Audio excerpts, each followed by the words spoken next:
just turn it on.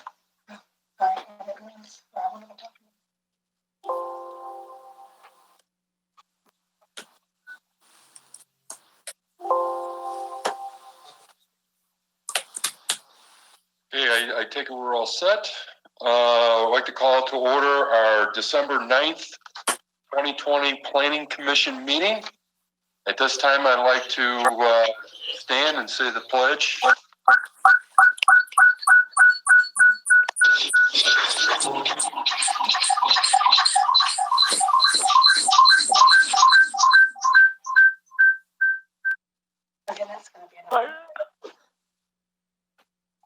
Pledge allegiance to the flag Of the United States of America and to the republic for which which it stands, one nation, under God, indivisible, with liberty and justice for all. Okay, now.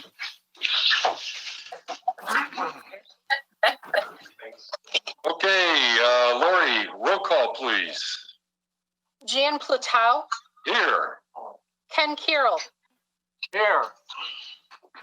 Linda Streisig, Here, John Stanton, Here. Bill Thomas, Here. Paula Skiotis, Here. Angelo DeSerio,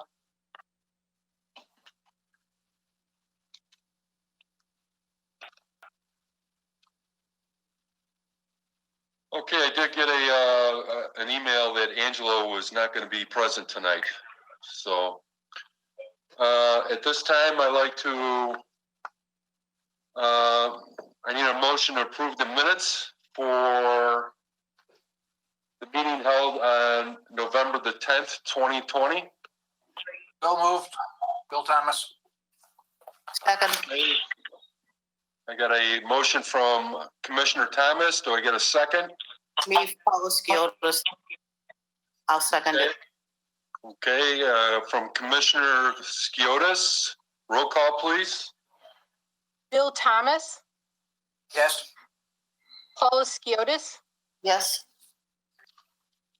John Stanton, Abstain. Linda Streisig, abstain. Ken Carroll, Abstain. Jan Platow. Yes.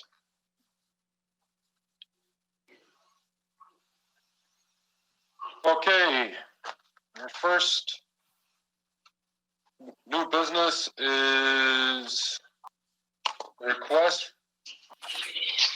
of Cardinal Vision Homes LLC to rezone the property at 2385 Jury Court from B3 to a B3 special use.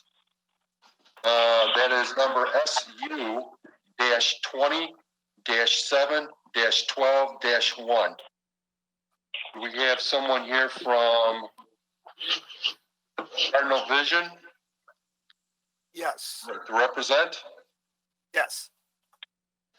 My name is Daniel Lauber. I'm their planner and attorney, and we do have a number of people to testify. Okay. How are we doing this? Are we, all right, go ahead and present your case there, sir. Okay, thank you. Yes, go ahead, Lori, I'm sorry. All of their paperwork is in order. Oh, thank you, Lori. Okay. Go ahead, Daniel, sorry. And you're going to need to open the public hearing. Oh, yes. Yes, I'd like to open a public hearing at 7:05 p.m. We need a roll call? Yes. I'll make a motion to open a public hearing. Ken Carroll? Linda Streisig, second the motion. Okay, second from Commissioner Streisig. Go ahead with roll call, Lori. Yes. Ken Carroll, Yes. Linda Streisig, Yes, John Stanton, Yes. Bill Thomas, Yes. Paula Skiotis, Yes. Jan Platau. Yes. Motion carries. Okay. Go ahead, Daniel. Hey, thank you. You're going to swear witnesses, Mr. Chairman? Yeah, we have to swear you in. I'm sorry. Right hand, please. Swear to tell the truth, the whole truth, nothing but the truth. I do. Okay, you may proceed. Does that mean we're married now?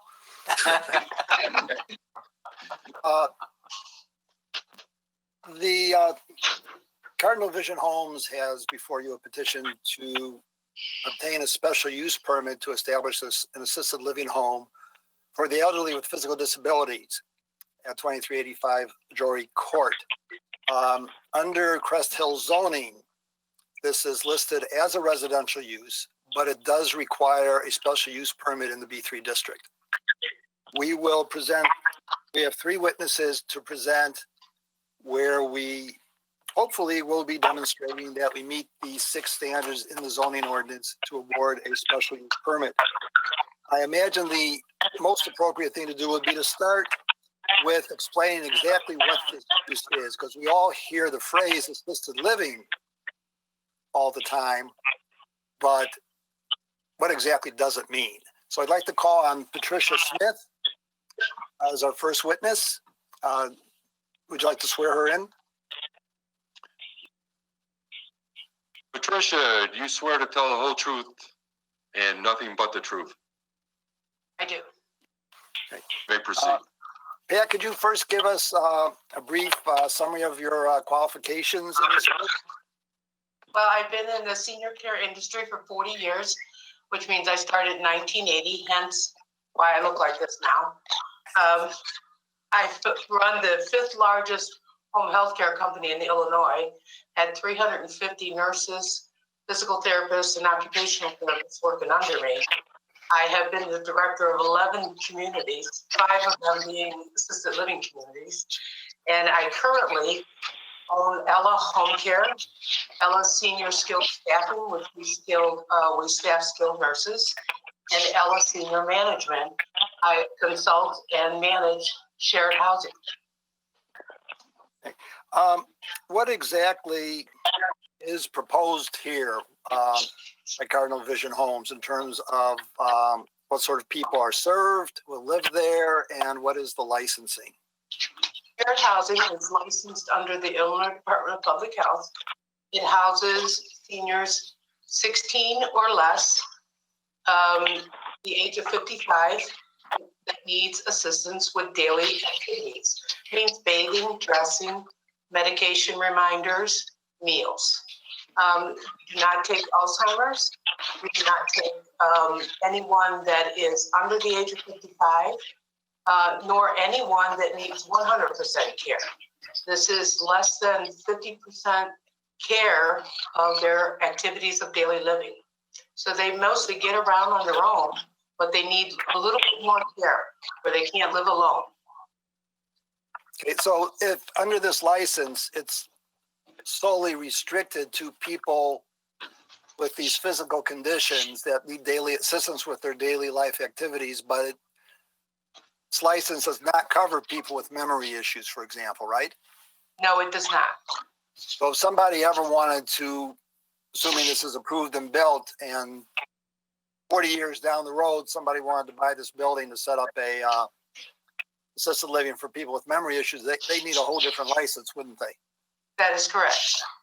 And if somebody wanted to buy this 30, 40 years down the road and convert it into a group home for people with developmental disabilities or a sober home, they need an entirely different license, wouldn't they? That is correct, yes. And I would like to add that if they sought to do something like that, it would be changing the use, and they would have to appear before the Plan Commission in order to get another new special use permit, because this permit is applying solely for Cardinal Vision Homes as an assisted living home. That is true. So how does the home operate? What sort of people would be working there? What sort of training and certification would they have? Can you give the Plan Commission an idea of what the home operates as and who works there? Well, we have care staff that work there. They are trained under the Illinois Department of Public Health licensure regulations. There's a manager that manages the home, and they have to fall under also the regulations and follow guidelines. And then there's a cook in the home, whatever cleaning personnel is needed. So there's a wide variety of people in the home, and every one of them have to abide by the Department of Public Health guidelines. So there would be, who would be at the top of the hierarchy at the home in terms of the employees? Would it be a house manager, administrator? Yes, the manager administrator, yes. Then during the day, how many caregivers would there be? Well, it depends on the occupancy. If they're full occupancy, typically it's 3 during waking hours. And the regulations state at least 1 person during waking hours at night. Okay, I believe Scott intends to have 2 people at night, and they would also do a lot of the home maintenance during the night in addition to their caregiving duties, right? Scott? That's what we were figuring, yes. So Scott is going above and beyond the regulations. Okay, with the state licensing, that's an annual license, isn't it? Yes, it is. So the state would be inspecting this at least once a year. Correct. They come out and survey once a year. Okay.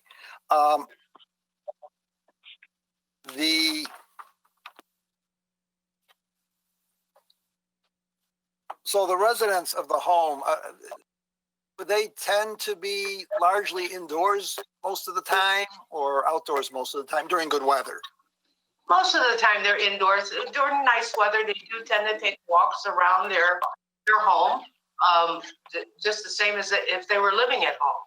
So that's what Scott was creating here, a home-like environment, but still have the needs met for them. Okay, with this home, would it give people the opportunity? I know the comprehensive plan for Crest Hill talks about on page 19, the city needs to monitor the availability and quality of affordable housing units and work with developers to ensure that seniors are able to either age in place or procure housing that meets their unique needs, such as multifamily options and senior housing. And it goes on to say that there is a growing desire that seniors are the fastest growing population in Crest Hill. And at the same time, there's a growing desire among aging Americans to remain in the community they have lived in, or what's known as aging in community.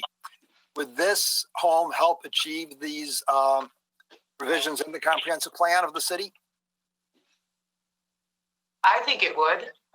When you have a group of seniors that their options are very far and few between, the group homes is a better option than when they do have to go into an assisted living community. They can still stay at home and age in place. It becomes their home. Hey, does it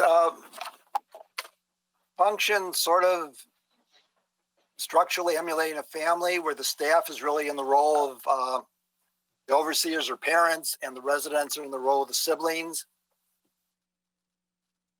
It really does emulate a home setting environment. The staff become long-term and become friendly with not only the residents that live there, but the family members that visit. Okay. I'd now like to call on Scott Umenski. Could you swear him in, please, Mr. Chairman? I have a clarification with Ms. Smith when you want me to ask her something. Yes. Whatever you wish. Okay, Ms. Smith, what was the name? Ella, what were you saying the proper name of a company you work Ella. at? Ella Home Care is one How of do you them. spell it? ELA, Ella Home Care. Ella Skilled Staffing is another one of our companies, and Ella Senior Management. Okay, and when you were describing the home that they want to build, you mentioned the number 15. Did you? 16. 16 is the limit for shared homes. Okay, thank you. We do want Okay. to make it clear that this proposal is a home for us for 14 people. That's its maximum physical capacity. Scott, Thank you. raise your right hand. Thank you.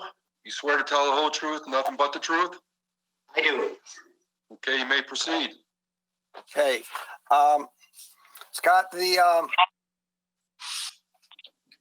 will this home generate, are you hoping to hire people who live nearby in Crest Hill as employees? That's the plan, yes. And is your main target population to live there people who are from Crest Hill and nearby communities? Yeah, Crest Hill, Joliet, Shorewood, Plainfield.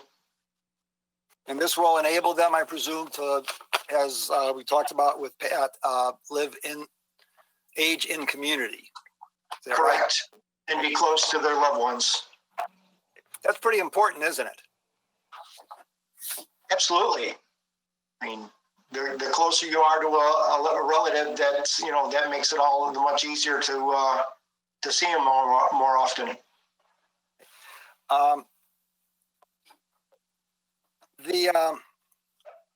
Will Cardinal Gardens require any special fire protection services?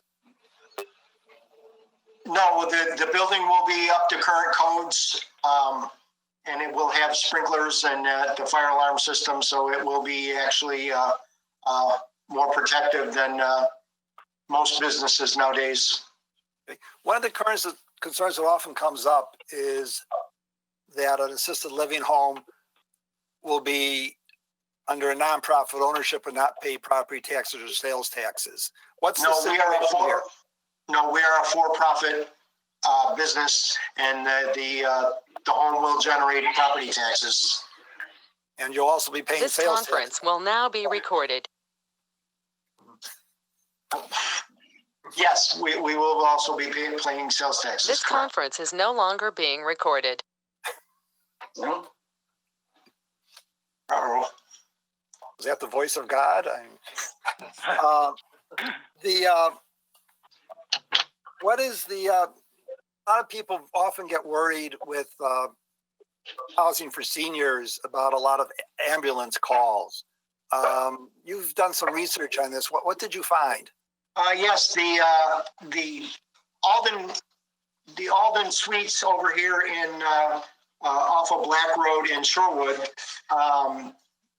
they had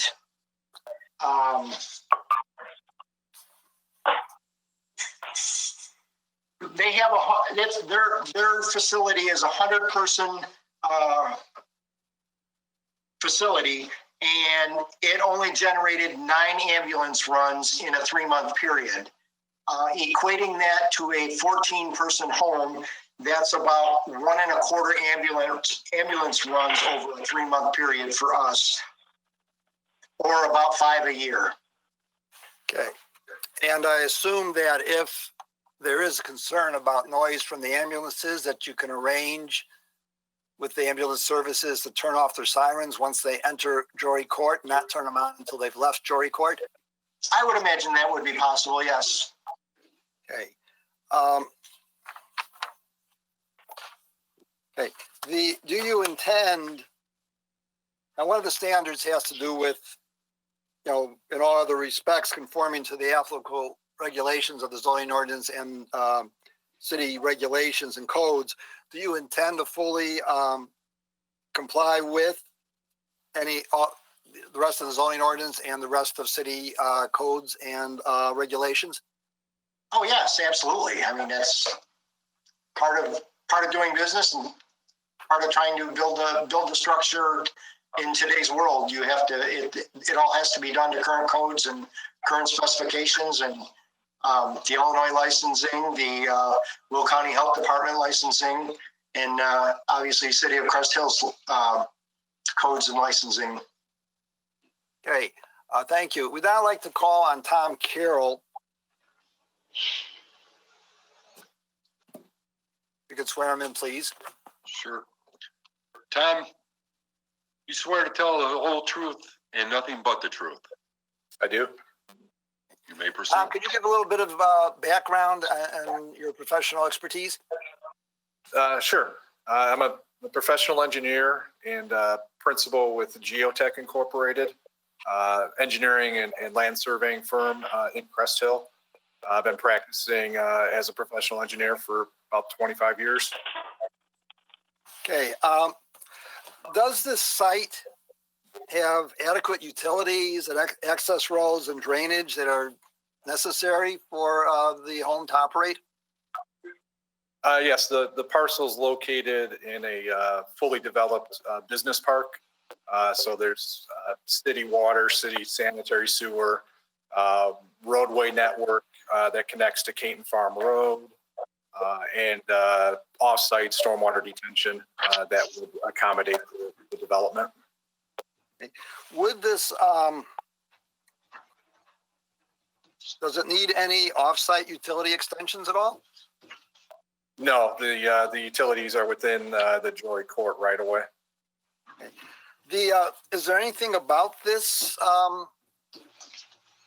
site and an assisted living home on this site that would possibly impede the normal and orderly development and improvement of surrounding properties in the zoning district? No, the existing business park has two commercial retail buildings on it already, one auto body shop. The parcel immediately to the east of the subject parcel is undeveloped, but none of the improvements on this parcel would affect the development of that parcel. Okay. And what measures have been taken to provide ingress and egress to minimize traffic congestion on the public streets? Yeah, we'll have a direct connection to the cul-de-sac on Jory Court, and that roadway then extends north and connects into Caton Farm Road. There's also a access connection to the east that comes out onto Gaylord, adjacent to the body shop. So there's really 2 points of ingress egress to the site from the major collector roads around. There wouldn't be any connection points to the adjacent residential subdivision.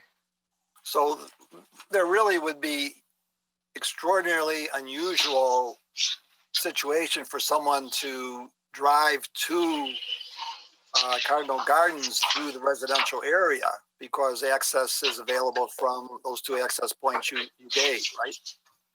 Right. There's no direct access connection to the adjacent residential streets.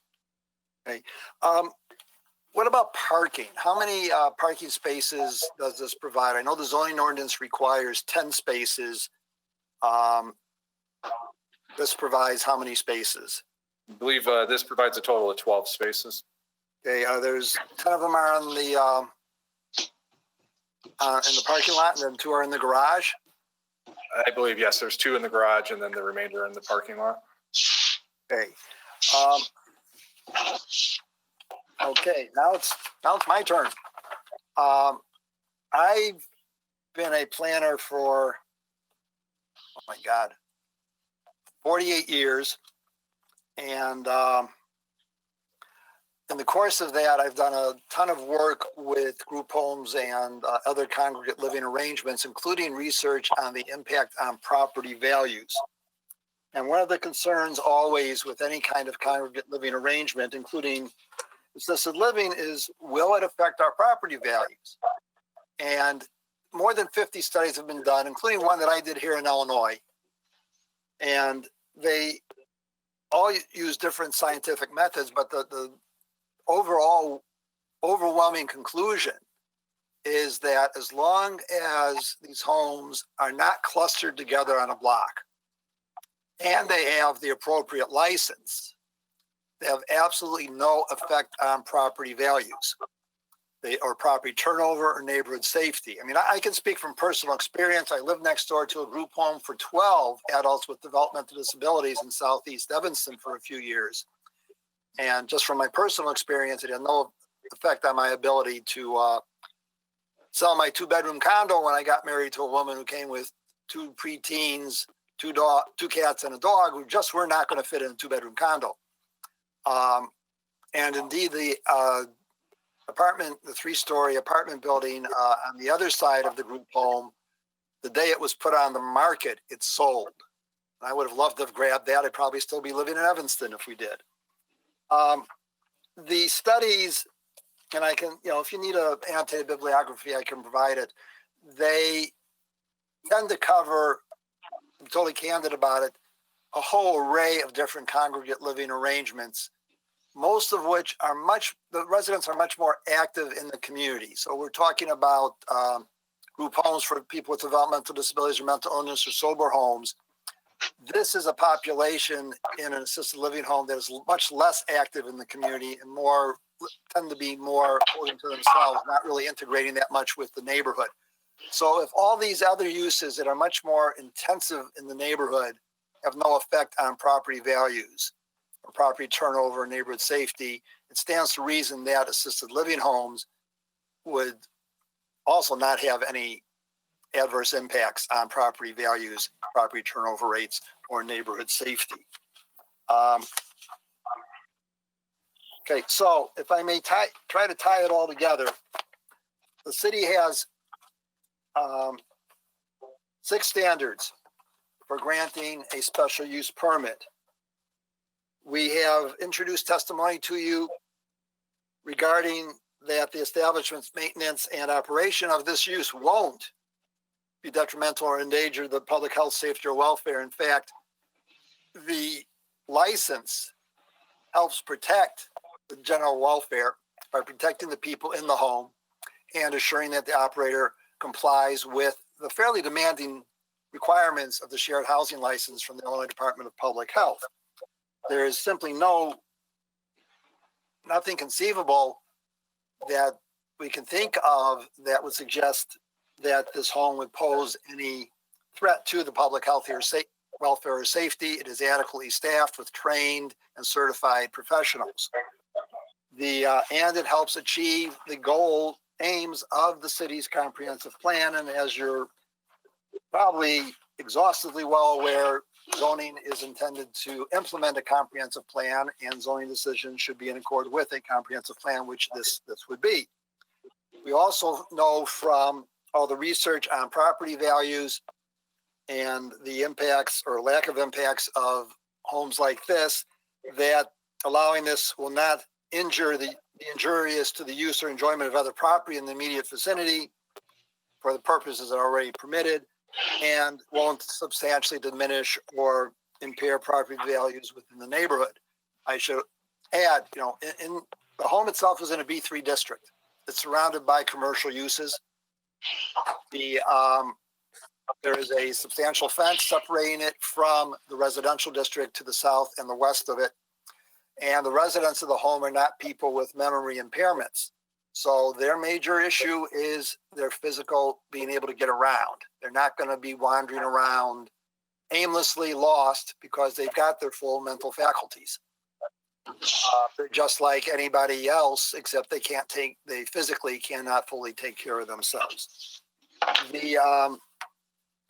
And we also have established that this will generate most likely no more than 5 ambulance calls in the course of a year, which is not anything terribly burdensome or disturbing, should not be disturbing to the neighbors.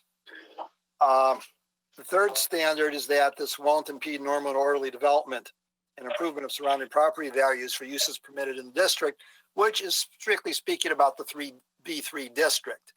But I think it's safe to say that establishing this assisted living home, which is a fairly passive use, certainly won't have any effect not only on the businesses in the B3 district, but it won't on the residential uses to the west and the south. And please keep in mind that the Crest Hill zoning ordinance lists assisted living homes like this as a residential use, correctly so, and not as a commercial use. Tom Carroll addressed the question of utilities and roads and drainage, and pointed out that this is part of an existing subdivision. Everything is there already. And Tom also addressed the question of traffic and parking, and establish that access to this will come largely from Caton Farm Road. And there is really extraordinarily unlikely that it would ever generate any traffic in the residential neighborhood to the south and to the west. So Caton, Crest Drive, Plum, other residential streets are not going to see an increase in traffic due to visitors or staff or deliveries. Finally, Scott Gubinski, one of the owners of the home, has assured you that it will conform to all other aspects of the zoning ordinance and all provisions in the codes, which is sort of a given because, in part, let's be honest, they have to comply or else you're not going to let them build. So in summary, I hope that we have shown that this proposal meets your standards for awarding a special use permit. We'd be happy to answer any questions you may have and provide whatever additional information you might need.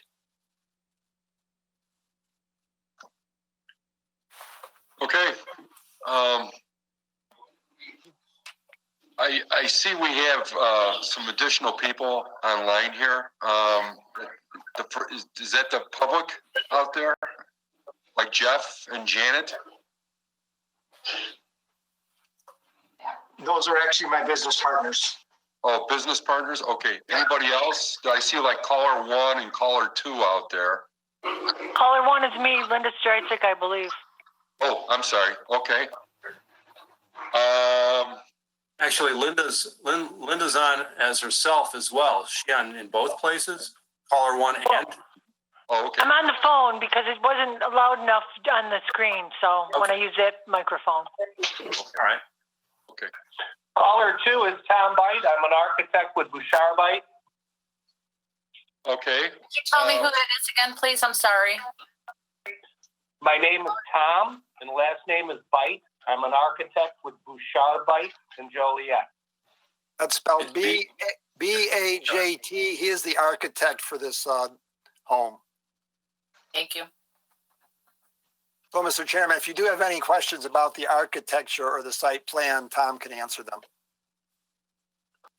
Okay. We have a couple of residents out here in the chamber here.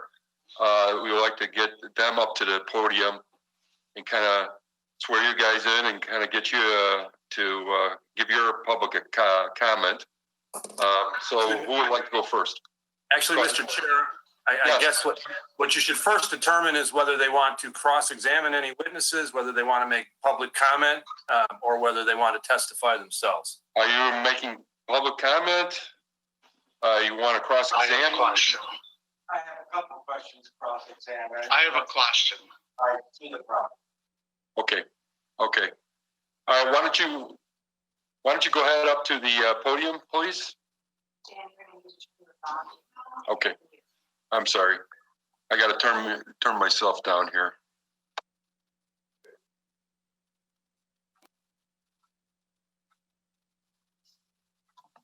Where's my sound?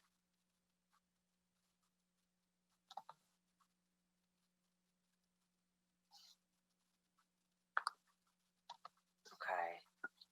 Should be okay. I'm trying to find the volume button here. Oh, I guess you can hear.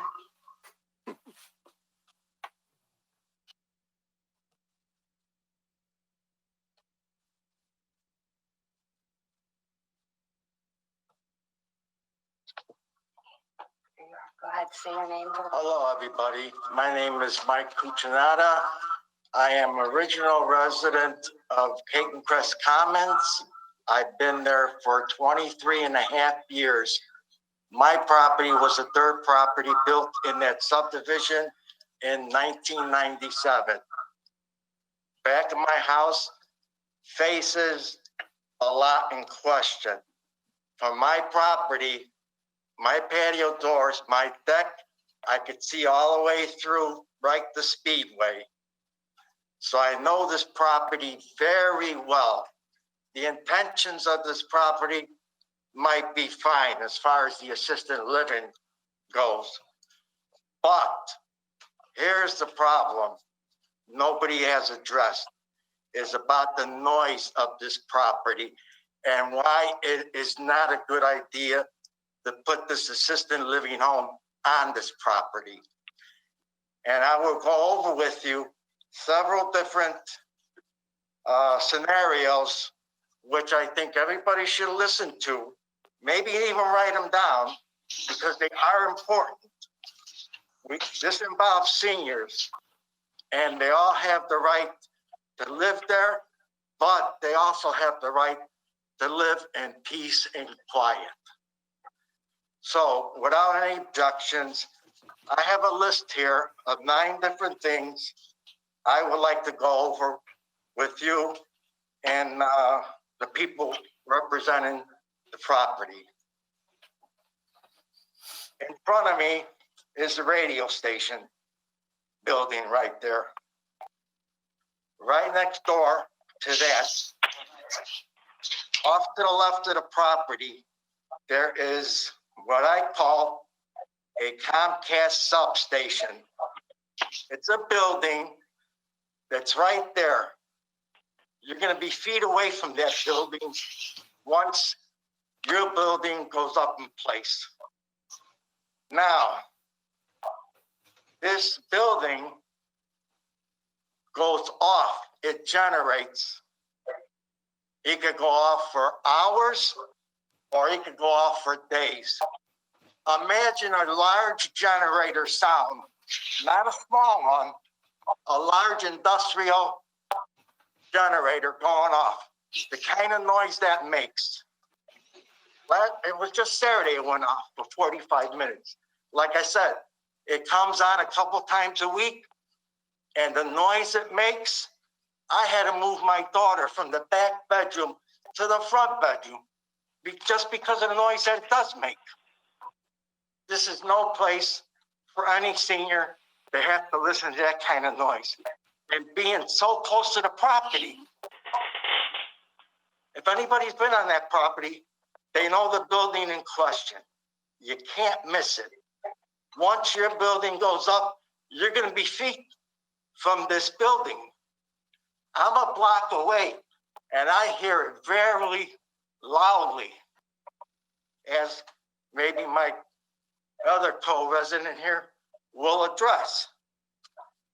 Now, also, Jory Court is not as quiet as you think that a court should be, because that's a 6 corners there, Caton Crest, Gaylord, and 30. So people driving down Caton Farm Road east, they want to turn onto Jory Court and go through onto Gaylord. Same thing with people coming out of Gaylord, they go right through here onto Caton Farm. Every year, there's at least several accidents at Caton Farm and Jory Court just from people trying to cross over during rush hour. We get a lot of traffic that goes through there, a lot. It's not quiet at all when it comes to rush hour, because people don't want to wait for that long light, so they cut through there.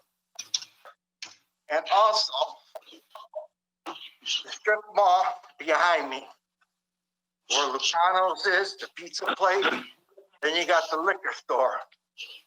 So yeah, you're gonna have your truck traffic, your deliveries. But what you don't know is these drivers, they play their loud music in the summertime from June to August with the fireworks, you hear them. And then of course, garbage pickup. They've been warned several times.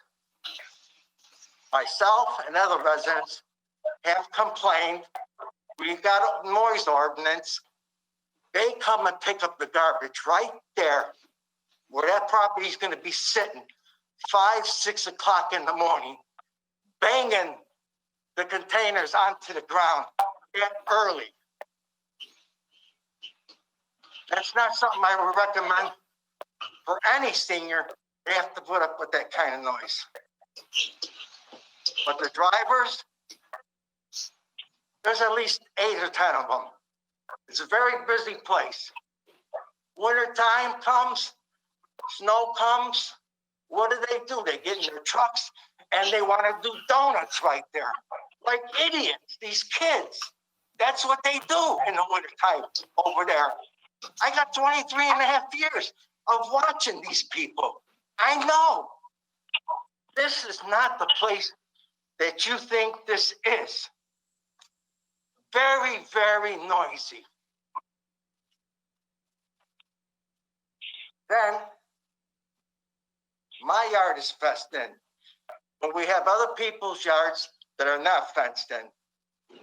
All the people behind us, the kids and even the adults, they want to cross through there because they got to go to Speedway. They want the easy route. They want to go to Walgreens. They want the easy route. They wanted to go to the strip mall right there, the easy route. They don't want to go the wrong way. Constantly, there's always kids coming and going, coming and going. And that's what's going to happen with this property. Kids are going to come and go. They're going to walk. It's not going to be quiet for these seniors. Not at all. All the stuff I'm telling you about, it's fact. I got 23 and a half years living there. Yeah, I'm a senior.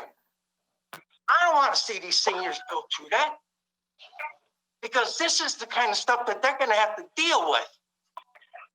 We can even hear the train tracks at midnight on Gaylord from my house. I can hear them.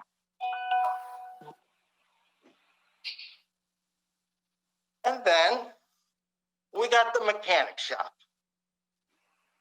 They're quiet. They're quiet in the wintertime. Come summertime, they open their doors.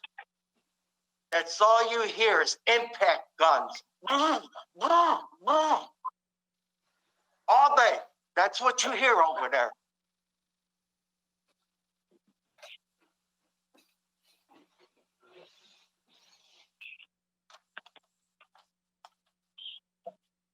Anything else, sir? Yes. There is also a little gym right there that's next door. Wintertime, they do their exercises on the inside. But in the summertime, which your property is going to be right there, they do their workouts outside. Running, exercising. Not that they're loud, but they are going to be running all around that street because that's the route that they take. We have car dealerships on Essington. Jewelry Court is one of their routes, which they take their clients test driving to, because they're able to drive over there, pull in the cul-de-sac, get out, look at the car, walk around it. That's what we see also. But these are all problems I would suggest, because the noise is just unbelievable. And if anybody does their homework, they will go and look at the substation and they will see the kind of noise that is generated from this thing. These seniors, they will get woken up. They won't be able to sleep.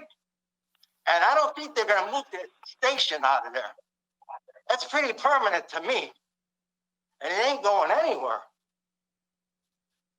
And lastly, one other thing I would like to address, which was one of the comments that the lady said they had the 40-year experience about this is what stuck out to me, that they had 3 workers in the daytime and they had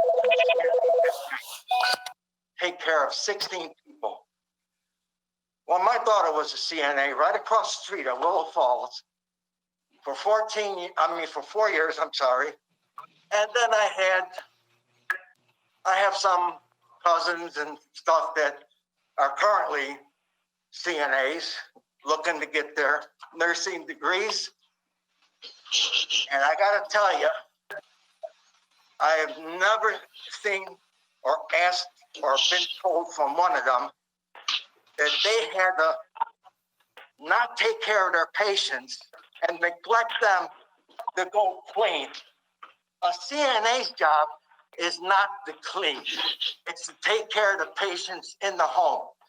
If you got two CNAs working there at night and you pull one of those off to go clean floors or go clean bathrooms, that leaves one CNA for 16 residents that might need assistance at any time.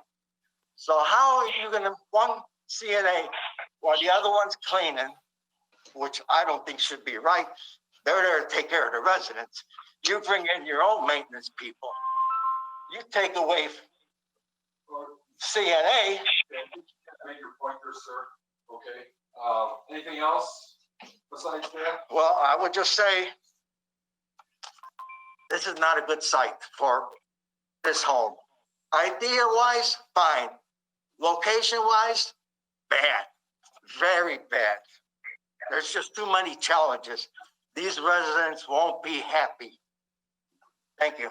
Thank you, sir. Sir, could you give me the spelling of his last name, please?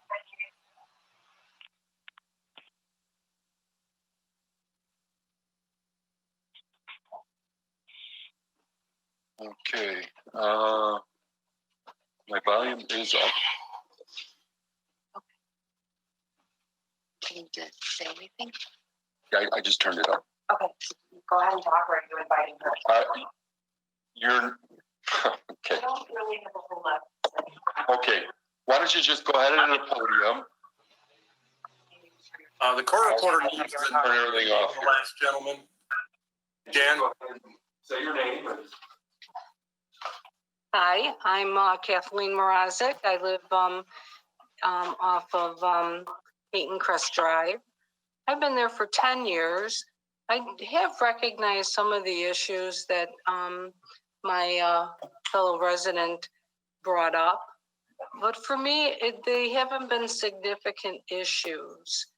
I am not home often. I work, and but I have heard the garbage trucks and I have heard the generators. I personally feel that anything that is placed behind us is not going to be welcomed by the residents because we're used to open space now. We get very nice cross breezes because of it with the field in front of us and the openness in the back. And we're used to openness. And so I was kind of wondering if the developer was considering doing any type of landscaping around the facility, possibly considering possibly a berm of some sort around the gate, the fence line that's there, with maybe some evergreen trees or something, so that we have something nice to look at as we've had since we've got there. You know, my mother lived in assisted living over at Willow Falls, and I'm not against having a retirement community behind me. I think that 16 people is a small enough community. You know, buses and vans, and I read the paperwork. It didn't sound like that was going to be an issue. You know, so I personally feel that, you know, this is probably a better type of development behind me than if there was going to be more businesses or apartment buildings or alternatives to this assisted living facility. Again, I basically came here to hear some additional information about, you know, what the developer was going to do, and if there was any other additional information than the letter that was sent to us. So I appreciate the time that you gave us to participate in this meeting today. Ma'am, could you spell your last name for me, please? I don't think she can hear me. Chairman. Take all this off here. Hang on a second. Okay. Hey, Leanne, I think before they speak, they all have to sign in, so we can get their name information for you. Thank you very much. Okay. We're gonna take care of that. Any comments from city? Hey, on Jen, this? Jen, I have a couple of questions, probably can ask them of Daniel. I was taking some notes, and first of all, let me say, you and your team did a really nice job of presenting an awful lot of facts. So well done. I think at some point, I thought it was you or someone made the comment about the people that would be living there would need less than 50% of personal care. And yet your documents say this is assisted living for the frail elderly. And if you look up the definition of frail, it really means very weak people. I would have thought it would have been greater than 50% care required for somebody that was considered a weak person. What do you say to that? Yeah, Pat can address this. She's the one who spoke of that, and I probably should not have been using the phrase frail elderly. It's just that I'm so used to using it because most of the group homes I've dealt with are for people that need more assistance than the folks here. But Pat, could you address that, please? Yes, I can. I was the one that said 50%. Typically, that is what the shared homes look at. As the gentleman said before, when he was talking about CNAs and how they're overworked, and this is not a nursing home setting. I was a CNA in a nursing home in my younger years, for 12 years. That is very hard. That is 100% care of each and every resident. This is not like that. These people do require assistance with their activities of daily living, but it's not a lot.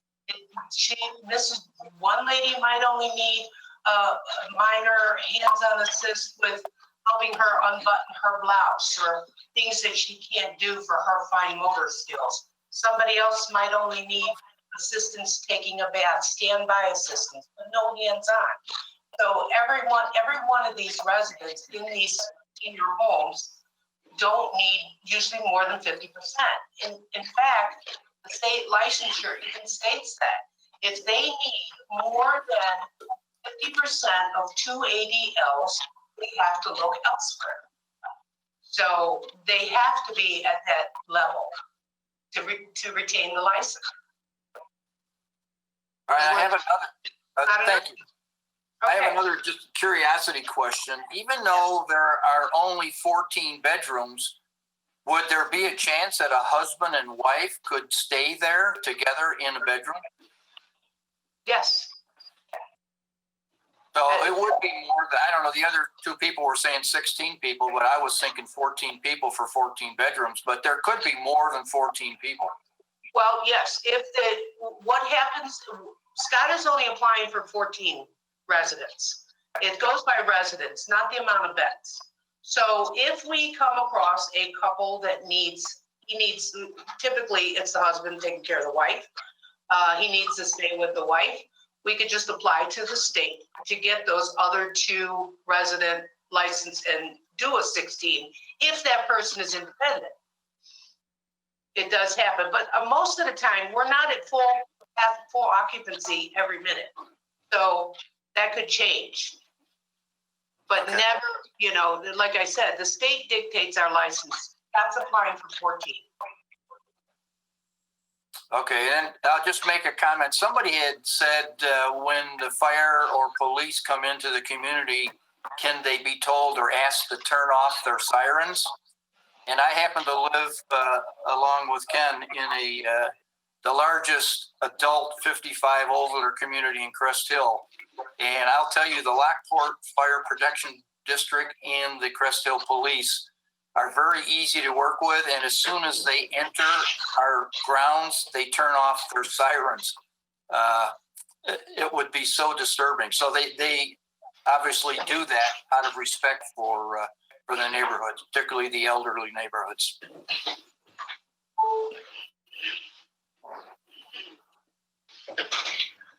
Any other Yeah, comments? I have a question. Yeah, Ken Carroll here.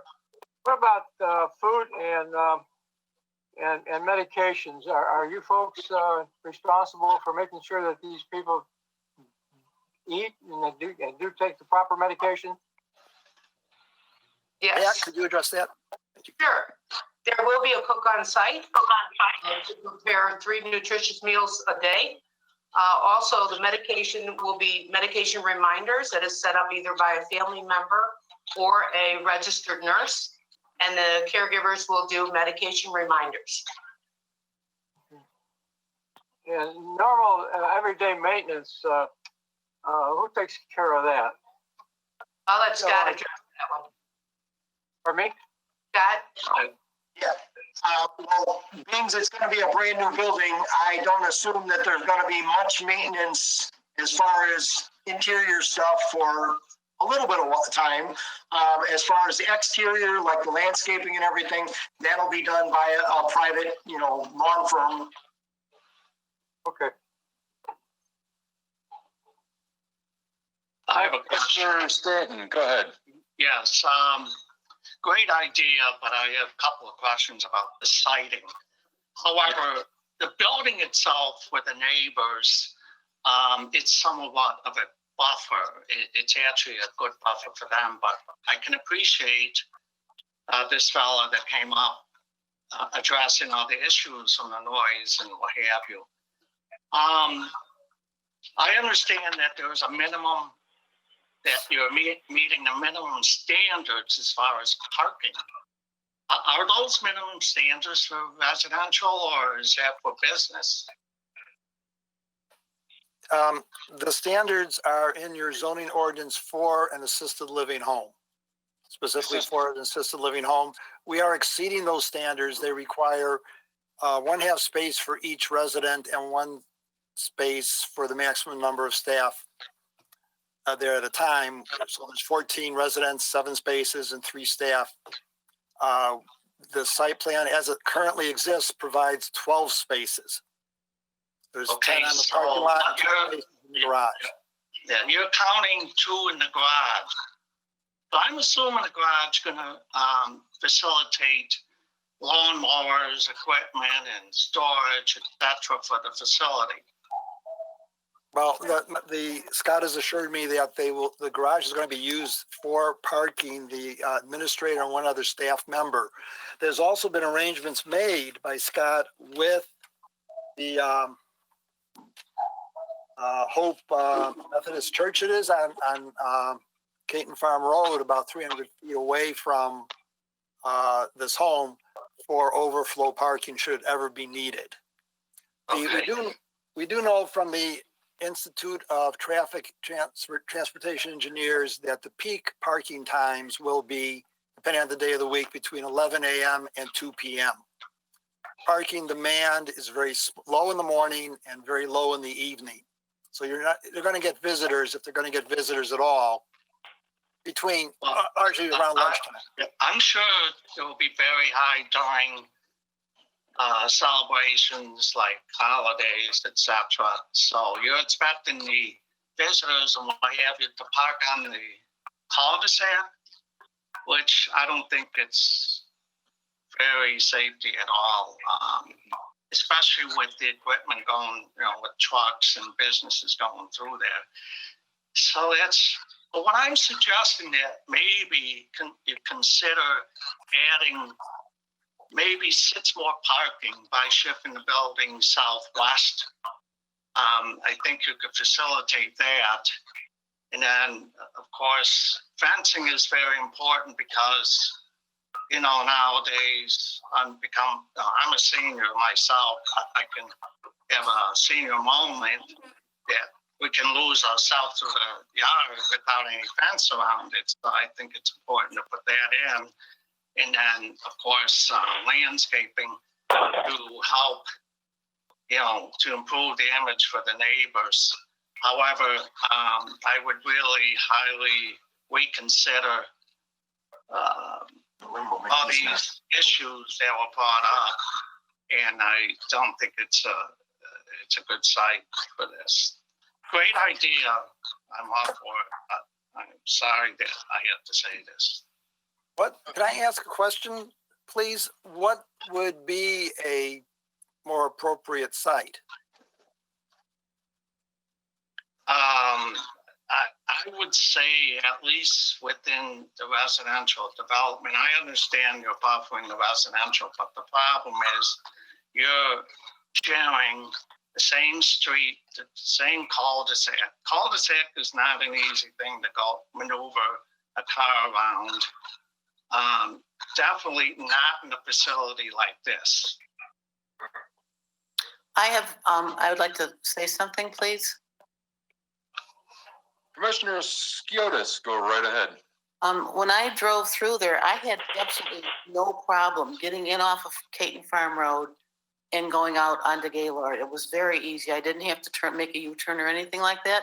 And as far as holidays and the parking, maybe I'm wrong, but a lot of families pick up their people in homes like this and take them to their homes for holidays and events. So I don't think the parking would be a big issue. Am I right? I think you're right, Paula. A lot of people go home for the holidays. As far as the parking for the seniors, it's very, very rare that any one of them drives and still need help with their activities of daily living. So it truly is families coming, and most of the time they do pick them up and take them out. Thank you. I would like to ask Daniel, I have the architectural plan on this. And you did mention about the ambulance. The way it looks here, if somebody needed ambulance service, you would have to pull in, and then you would have to pick up that person, and then you would have to back up to get out of there. Am I correct on that? Well, let's turn it over to Tom Bache, the architect. You address that, please? Sure, certainly. We spoke about that Mr. Chair, earlier on the, if Mr. Bates is going to testify, you should swear him, please. Okay, is it Mr. Bates? no, it's Tom Bite, B-A-J-T, pronounced like B-I-T-E.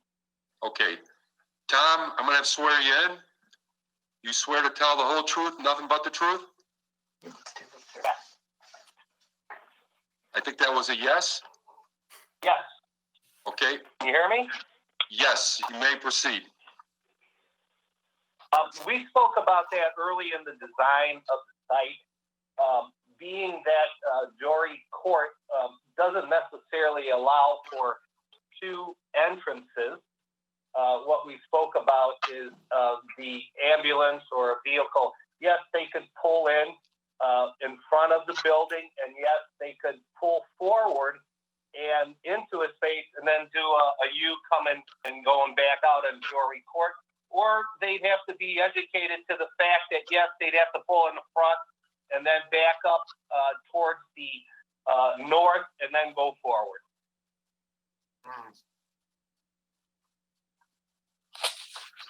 Okay, that answered my question.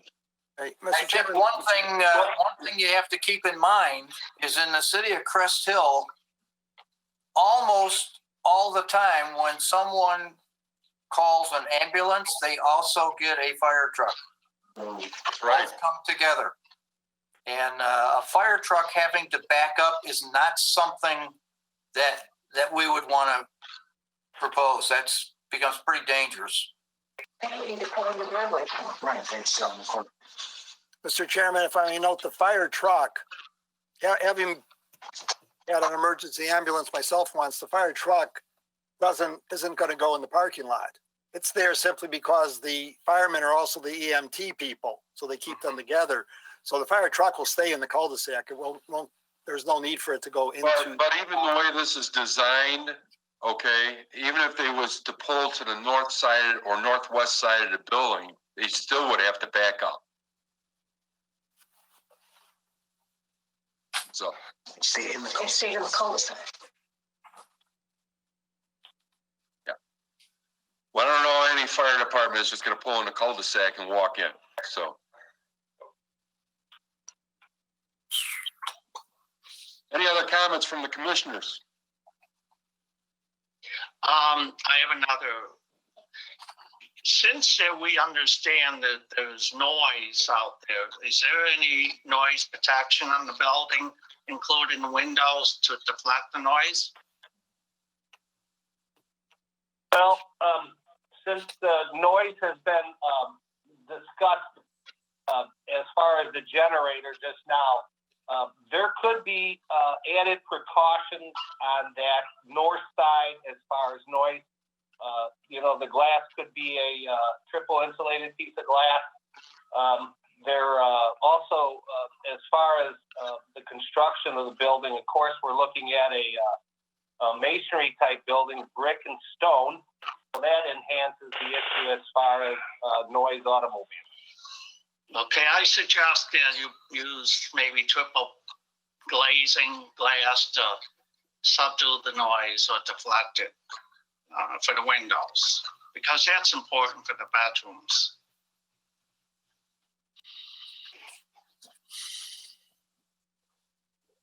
Any other comments?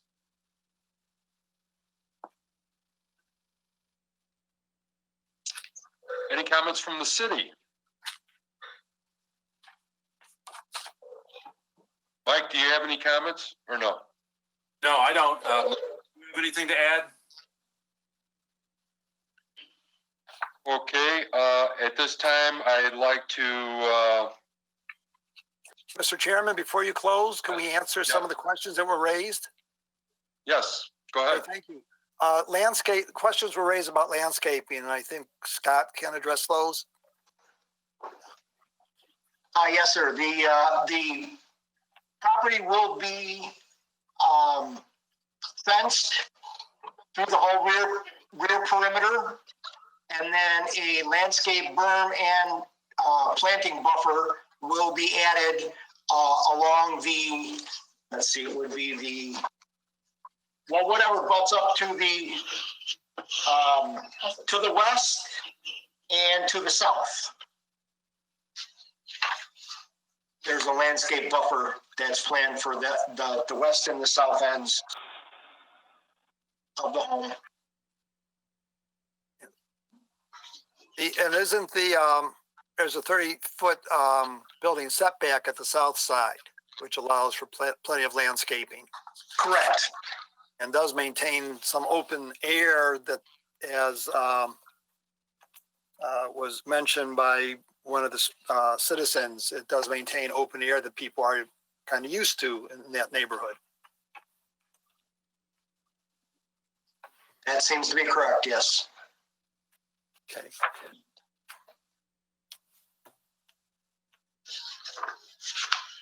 Anything else? Nope. No. Okay, at this time, I'd like to make a motion to close the public hearing. So moved. So moved. Okay, And Carol? roll call, please. I'm sorry, I did not hear who made that motion. Was it Paula? And Carol? I made the Ken made the motion. motion? I did. Paul Scotus. Paula made the Yes, I motion did. and I said Ken so moved. seconded the motion? I'll Second second it, it. yes.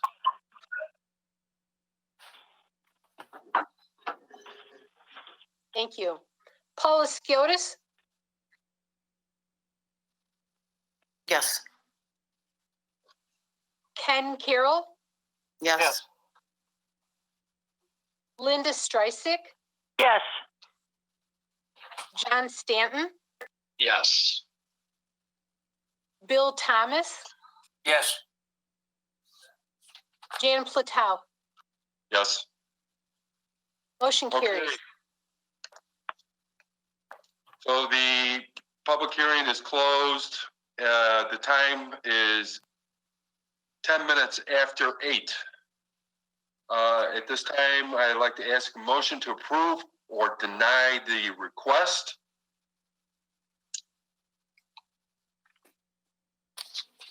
I'm going to make a motion to deny. I second. Commissioner Thomas. Roll call, please. Jan Platau, No. Or yes on the deny, I'm sorry. Bill Thomas, Yes. Paula Skiotis, No. Ken Carroll, Yes. Linda Streisig, No. John Stanton. Yes. Motion carries. Okay, Hey, Jan? yes, go ahead. I'd like to make a comment. If I could have, I would have put an asterisk on my denial, because what I would like to do, I'm really concerned about an ambulance coming into a dead end, and we talked about, well, it could back in and turn around. Of course, the day the ambulance comes is the day that there's 10 cars parked in that parking lot, and there is no maneuverability at that point when that parking lot is full. I would challenge that, and I'll just say, Daniel, even though I'm challenging all of you, that you come back with an alternative way to make it a horseshoe somehow, that no backing up is required. Because like I say, there are going to be days when backing up is not going to be possible. And if you've got a patient in that ambulance, and they have to back out dangerously, I personally have a problem with it, but I'm certainly willing to hear some solutions to prevent that. Okay, I'd like to inform the petitioner that the Plan Commission is a recommendation body only. So the city council basically is going to hear this again. Do we have a date for that by any chance, Lori? January 4th. So January 4th. So I advise the petitioner to be there for city council. Any public comments at this time?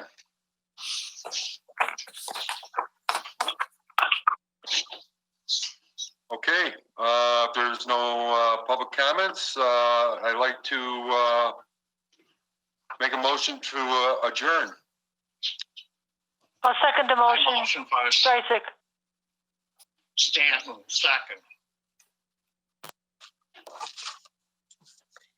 Roll call, please. Jan Platau, Yes. Linda Streisig, Yes. Ken Carroll, Yes. John Stanton, Yes. Bill Thomas, Yes. Paula Skiotis. Yes. Motion carries. Thank you, everyone. Be safe. Merry Christmas. Good night.